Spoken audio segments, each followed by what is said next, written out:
এই নিজের বউ যেটা আছে বউ, ওহো ভালোবাসার বউ, ওই বউরে যদি কন 50,000 টাকা দিব এক সপ্তাহ গুণা তুইল, বউ কিতা কইব?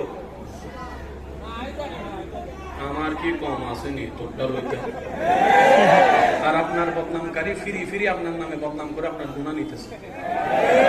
সেজন্য আমি বলি বদনামকারীর জন্য 10 টাকা।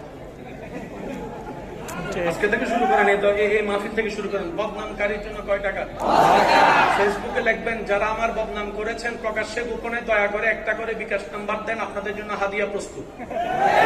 10 টাকার চা খাবি, চার দোকানে বসবি আর বদনাম করবি। 10 টাকা চা খাবি, হে কোন ব্যবসা তো বালা না, বদনামও চলে টাকাও চলে, বদনামও চলে টাকাও চলে। হাসরের ময়দানে যাইয়া যখন দেখবো, সে জানে তার গুনার বস্তা 50টা, ওখানে যাইয়া দেখবো 80টা। ফেরেশতারে জিজ্ঞেস করবো 30 প্লাস কেমনে হলো? তখন আপনি যাইয়া কইবেন কেমন লাগে 10 টাকা, 10 টাকা। শামসুল মাশায়েখ খাজা নিজামউদ্দিন মেহবুব ইলাহি, ওনার বদনামকারী যে ছিল, ডেইলি 2 বেলা করে খাবার দিত। ঠিক কইলে সওয়াব পাবেন কিনা আমি জানি না, কিন্তু সুবহানাল্লাহ বললে অগণিত সওয়াব পাওয়া যায়। আর একটু জোরে বলা যাবে সুবহানাল্লাহ? মেহবুব ইলাহির বদনাম যারা করত, তারা মনে মনে বলতো বদনামও করি, খানাও পাই, চিন্তা কি কর বদনাম, কর বদনাম। এক সময় যাইয়া তার বউয়ে কয়, এরে বেড়া তোর কি হায়া শরম নাই? যার বদনাম করস ঘাটে বাজারে, ওনার দেওয়া খাবারও তুই খাস? নিজের ভিতরে তো কিন্তু একটা লাগে, আমি করতাম না, সরি। যেদিন থেকে বদনাম বন্ধ, দিন থেকে খাওয়া বন্ধ। আরো জোরে বলেন। এবার সে তো মামলা বুঝলো না, সেই জানে যে যারা যত প্রশংসা করে খাবার আসে, বদনাম করলে খাবার বন্ধ।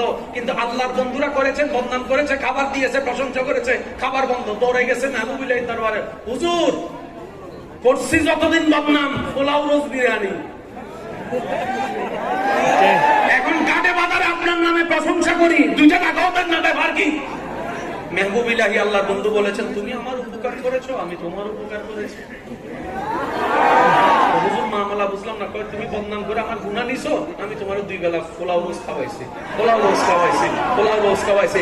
আজকে থেকে ওয়াদা করেন, বদনামকারীকে কোনো মাইর দেওয়া হবে, গালাগালি করা হবে। আওয়াজ দিয়ে বলেন, বদনামকারীর জন্য কয় টাকা? আরো জোরে চিল্লাই বলেন, বদনামকারীর জন্য কয় টাকা? পারবেন তো ইনশাআল্লাহ? হাসরের ময়দানে আমরা বেশিরভাগ মানুষ জাহান্নামে যাব 2টা কারণ। 2টা কারণের অন্যতম একটা কারণ হচ্ছে